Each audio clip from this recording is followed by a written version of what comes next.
Atos dos Apóstolos, pedir para o pessoal abrir no capítulo 11, a gente vai ler do verso 19 até o 26.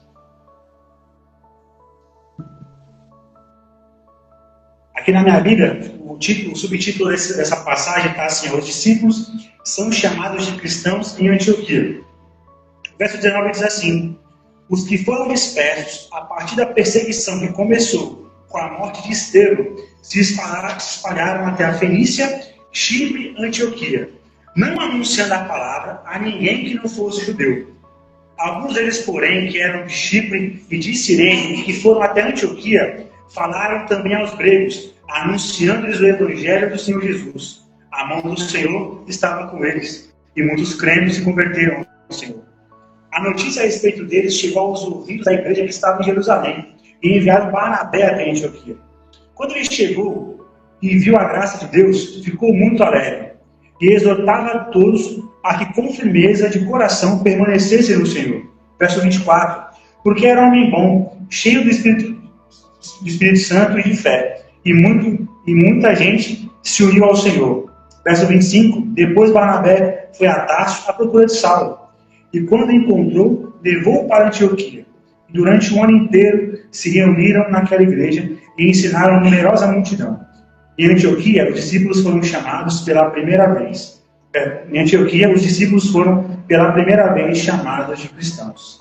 Só para a gente introduzir um pouco isso. A gente aqui no Brasil, a gente vive numa população que, segundo o último IBGE, é mais de 80% de cristãos. Um país que ele tem mais de 80% de cristãos, e a gente olha para a nossa realidade, das cidades, país em geral, tanta corrupção, tanta violência, tanta coisa que a gente sabe que não agrada a Deus, a gente tem que observar que algo está errado. A gente tem que olhar para essa realidade de uma totalidade, quase que de 80% ali, de pessoas que professam a fé cristã, e olhar para a realidade da prática da vida e ver que a nossa sociedade não está correspondendo a isso. Ao observar isso, você tem que levar uma reflexão para si mesmo. Algo está errado. Ou esses cristãos não são verdadeiramente cristãos, ou não estão vivendo a prática verdadeira que deveriam viver, ou tudo que a gente está lendo sobre cristianismo na Bíblia está equivocado. Com base nisso, a partir desse texto a gente vai poder refletir um pouco mais sobre o que pessoas cheias do Espírito Santo devem vivenciar na sua vida prática para que possam impactar a sua geração. Para que nós, como filhos de Deus, como atletas de Cristo, possamos impactar a nossa geração, nós temos que viver com base no que a gente vai aprender no texto de hoje. Amém? Todo mundo comigo? Então, esse texto, Atos dos Apóstolos, capítulo 11, se a gente pegar um panorama do que aconteceu para chegar até aqui, a gente vai lá nos Evangelhos, a vida de Jesus. Então a gente vai ver lá todo o processo, desde o início da caminhada de Jesus, ele lá ensinando os apóstolos, os seus discípulos, a sua morte e ressurreição. Em Atos 1, Jesus já ressurreto avisa para que os discípulos esperem, porque ele enviaria o Consolador. Ele fala: fiquem aqui porque eu enviarei o Consolador. Os discípulos permanecem em Jerusalém em oração. Em Atos 2, há o Pentecostes, o batismo do Espírito Santo. Esses discípulos cheios do Espírito Santo agora passam a pregar o Evangelho. E a palavra diz que Pedro, ao pregar, já impacta milhares de pessoas que se convertem ao cristianismo. A gente vai ver que com o processo do caminhar dos discípulos ali em Jerusalém ainda, vamos ver muitos milagres acontecendo na parte da vida dos apóstolos, como Pedro e João. Nós vamos ver também o Espírito Santo trabalhando, ali a gente aprendendo através da vida de Safira e seu esposo. E a gente vai ver muita coisa acontecendo, até a gente chegar no capítulo 7, onde a gente vai ver ali o martírio de Estevão. Estevão, que foi ali separado como diácono, homem de fé, e ali proclamando o Evangelho, ele é martirizado no Sinédrio.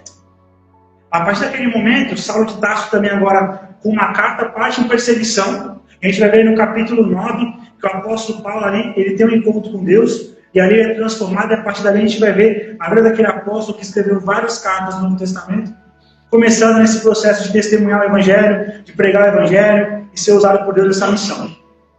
Com a morte de Estevão, aí a gente fala que foi o grande pontapé da perseguição. Então, os apóstolos, os discípulos começam agora a se espalhar na proclamação do Evangelho, fugindo, mas por onde eles passassem, eles iam pregando o Evangelho. Só que a gente vai ver aqui no capítulo 10, que ainda tinha algo que deveria ser quebrado. Porque até então, o cristianismo, a pregação de Jesus era feita em especial para os judeus. No capítulo 10, nós vamos ver ali aquela passagem que vai falar sobre Cornélio, centurião Cornélio. Cornélio tem uma visão, e o anjo do Senhor, ele aparece para Cornélio e fala para que chame Pedro. Pedro também tem uma visão, onde ali Deus fala para ele para que ele não permaneça em tudo aquilo que Deus purificou.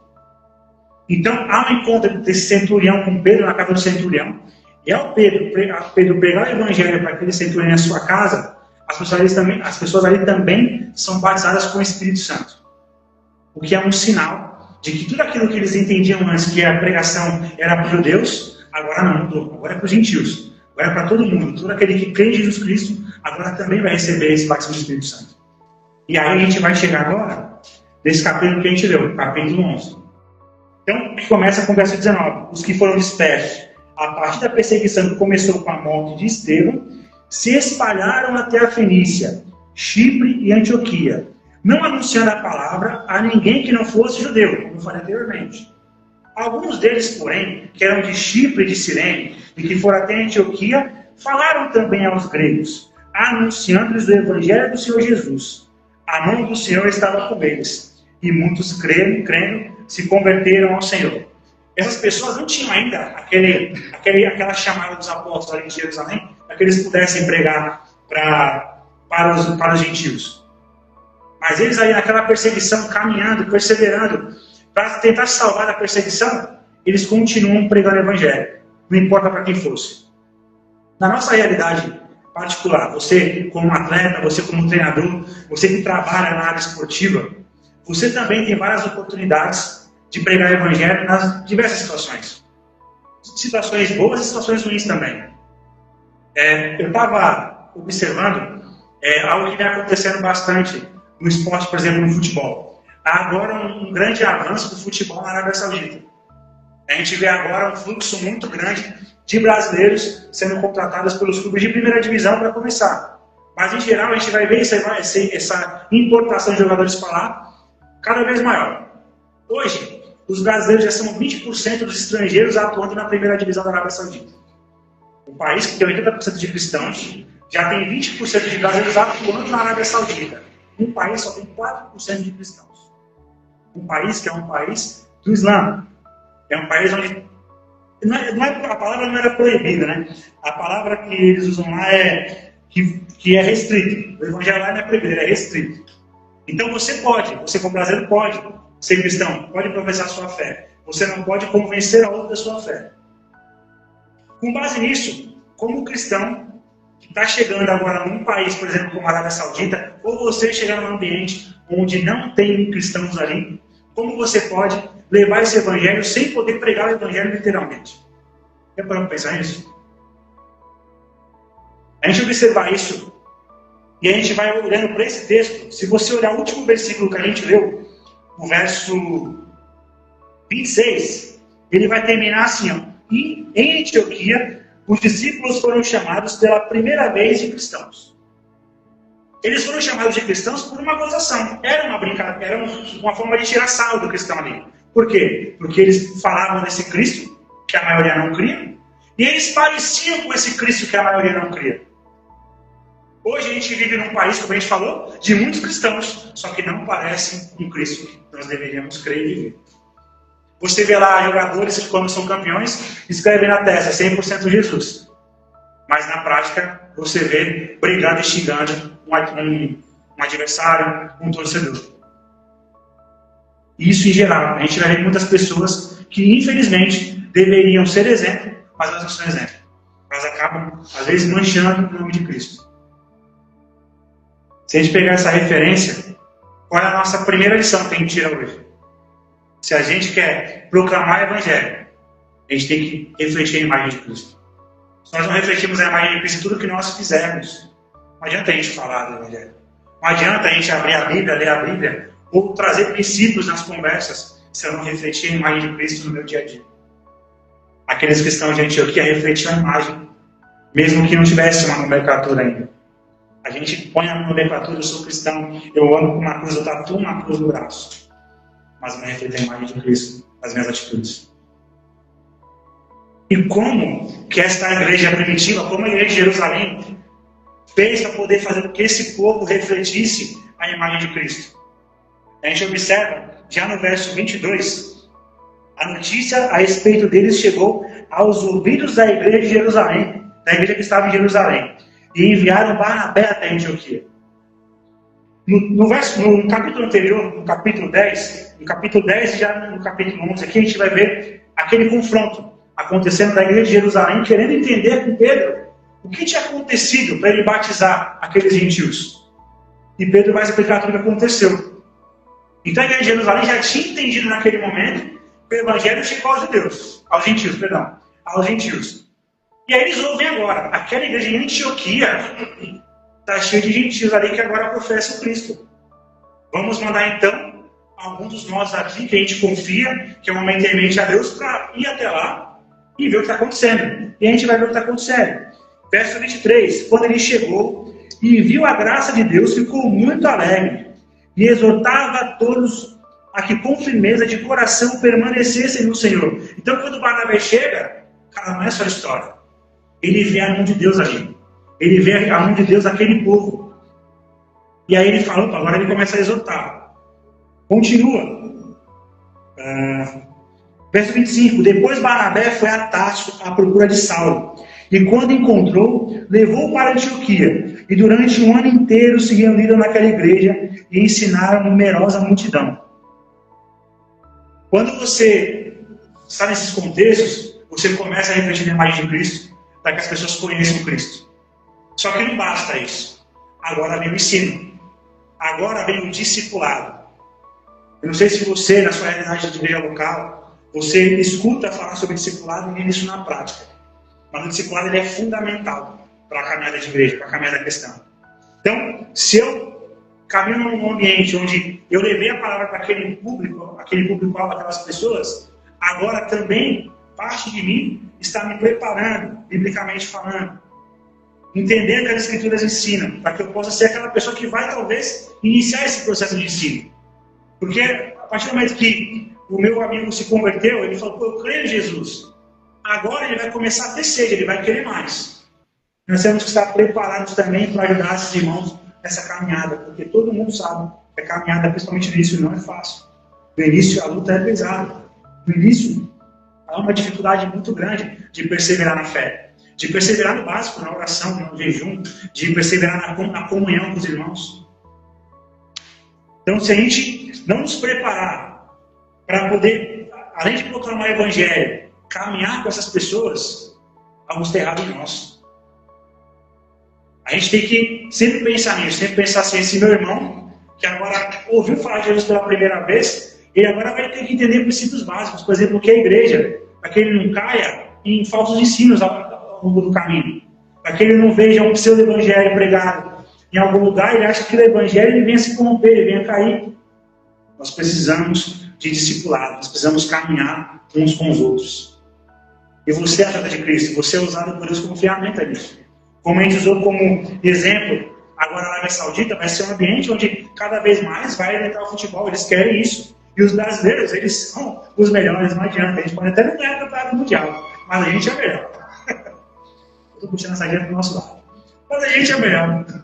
E aí, cara, a gente vai chegar lá. Vai começar na primeira divisão, os craques, mas daqui a pouco o campeonato vai ter segunda, vai ter terceira, vai ter quarta. E aí, cara, vai ter um monte de brasileiro lá. Vai ter um monte de gente que crê em Jesus Cristo e ele vai ter que ser agora uma influência daquele ambiente. Nós temos que ser luz na terra, nós temos que ser sal no mundo. Nós temos que fazer a diferença onde nós adentrarmos. Se eu adentrar num lugar de escuridão, eu tenho que ser luz naquele lugar. Eu tenho que ser sal na terra. Você tem que viver isso todos os dias. Mateus, capítulo 28, verso 18 e 19. Vai falar, portanto, vão e façam discípulos de todas as nações, batizem, ensinem. Ensinar tudo que você viveu. Você tem que viver, você tem que ser um cristão de verdade, para você ter o que derramar sobre essas pessoas. Não dá para fingir. Não dá para você derramar o que você não tem. Um copo vazio não vai encher outro copo. Então você tem que estar cheio da presença de Deus, do Espírito Santo, para que você possa derramar sobre essas pessoas. E sabe o que é mais lindo que a gente vai ver no capítulo 13? Barnabé e Paulo, eles ensinaram aquele povo. Eles ficaram com aquele povo de Antioquia durante um ano, ensinando, discipulando E a gente vai ler aqui, ó, o capítulo 13, do verso 1 até o 3, bem rapidinho. Havia na igreja de Antioquia profetas e mestres, Barnabé, Simeão, chamado Níger, Lúcio de Cirene, Manaém, que tinha sido criado por Herodes, o tetrarca, e Saulo. Enquanto eles estavam adorando o Senhor e jejuando, o Espírito Santo disse: separem agora Barnabé e Saulo para a obra que os tenho chamado. Então, jejuando e orando, impondo as mãos sobre eles, o despediram. E aí começa aquela primeira missão missionária de Paulo e Barnabé. Então a gente vai evangelizar, a gente vai discipular, a gente vai enviar pessoas. Esse é o processo da expansão do evangelho. Se a gente, como pessoas que têm acesso a alguns ambientes, atleta, você tem acesso a ambientes que muitas pessoas não têm. Você tem a oportunidade de adentrar muitos espaços que pessoas, que um pastor talvez não vai ter espaço para adentrar. E você vai ter esse espaço. Então, veja de forma mais macro. Você primeiro tem que levar esse evangelho. Se a pessoa recebeu esse evangelho, é tua missão ensinar. E ele pronto, você vai falar para ele: meu irmão, agora vai e faz também. Agora não somos mais, não é só você. São dois. Dois vão formar 4 e assim o evangelho se expande. Você tem que escrever isso na prática, todos os dias. Evangelização, discipulado e envio. Isso é a ideia de Cristo que a gente vai ver no livro de Atos dos Apóstolos. Amém? Vamos orar? Cobrir sua cabeça e agradecer a Deus, vamos orar. Pai querido, eu quero te agradecer. Te agradecer pela oportunidade de estar com esses irmãos na fé, Pai. Te agradecer porque o Senhor vem falando conosco dia após dia. Temos aqui irmãos são de igrejas diferentes, mas têm o mesmo objetivo: adorar e glorificar o Senhor. Viver a tua vontade, Pai. Então, eu peço que o Senhor possa, Pai, colocar as tuas mãos sobre cada um de nós. E colocar em nossos corações o desejo de proclamar o teu evangelho cada vez mais. Colocar em nossos corações, Pai, o desejo de realmente, Pai, refletir a tua imagem para o dia que nós passamos, Senhor. Nós não podemos nos dizer cristãos e viver uma vida de pecado, viver uma vida que envergonha o teu evangelho, não, Pai. Nós temos que viver a tua vontade, glorificando e adorando o Senhor e tudo que somos e fazemos. E testemunhar, Pai, teu evangelho com práticas e também com nossos lábios. Essa é a nossa missão, Senhor. Então eu peço a Ti que o Senhor possa, Pai, agora nos encher ainda vez mais da Tua presença. O Senhor possa nos direcionar, Pai, ainda mais a viver a Tua santa vontade. Que cada um daqui saia daqui com o objetivo de proclamar o Teu evangelho, de discipular vidas. E aí, quando essas pessoas estiverem prontas, enviar essas pessoas para poderem fazer a mesma coisa. É que eu te peço nessa noite, Pai, crendo, o Senhor está no nosso meio, em nome do Senhor Jesus.